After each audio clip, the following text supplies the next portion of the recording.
UP హయాంలో ఉమ్మడి ఆంధ్రప్రదేశ్కు సంవత్సరానికి యావరేజ్గా 886 కోట్లు బడ్జెట్ కేటాయిస్తే ఉమ్మడి ఆంధ్రప్రదేశ్కు, కానీ ఇవాళ నరేంద్ర మోడీ గారి ప్రభుత్వము కేవలం ఒక్క ఆంధ్రప్రదేశ్కే బడ్జెట్ 9,000 కోట్లు, తెలంగాణకు 7,000 కోట్లు. ఇవాళ బీజేపీ పాలిత రాష్ట్రం తెలంగాణ కాకపోయినప్పటికీ ఇవాళ తెలంగాణ ప్రజా ప్రయోజనాల కోసం మోదీ ప్రభుత్వం తీసుకుంటున్న నిర్ణయాలు. గత 10 సంవత్సరాలుగా మోదీ నాయకత్వంలో 12 లక్షల కోట్ల రూపాయల నిధులు తెలంగాణ కేటాయించింది. నేషనల్ హైవేస్ మీరు స్వాతంత్రం వచ్చిన తర్వాత తెలంగాణ రాష్ట్రం ఏర్పడే వరకు ఈ తెలంగాణలో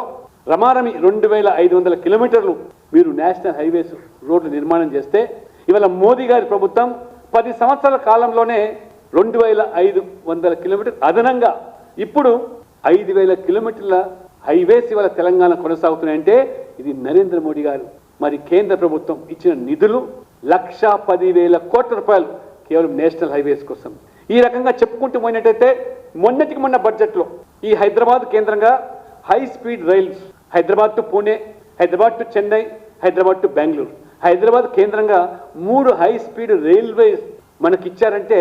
మీరు ఆలోచన చేయండి. నేను ప్రతిసారి చెబుతూ ఉంటాను, మెదక్ నుంచి ప్రాతినిధ్యం వహించినటువంటి ప్రధానమంత్రి ఇందిరాగాంధీ సైతం ఆ ప్రాంత ప్రజలకు ఒక కొత్త రైల్వే స్టేషన్ మెదక్ కానీ, సిద్దిపేట కానీ, కొమరవెల్లి కానీ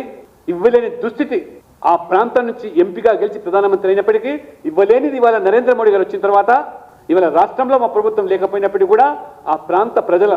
మేలు కోసం సిద్దిపేటకు railway station, Medak railway station, కొమరవెల్లికి రైల్వే స్టేషన్ కట్టించినటువంటి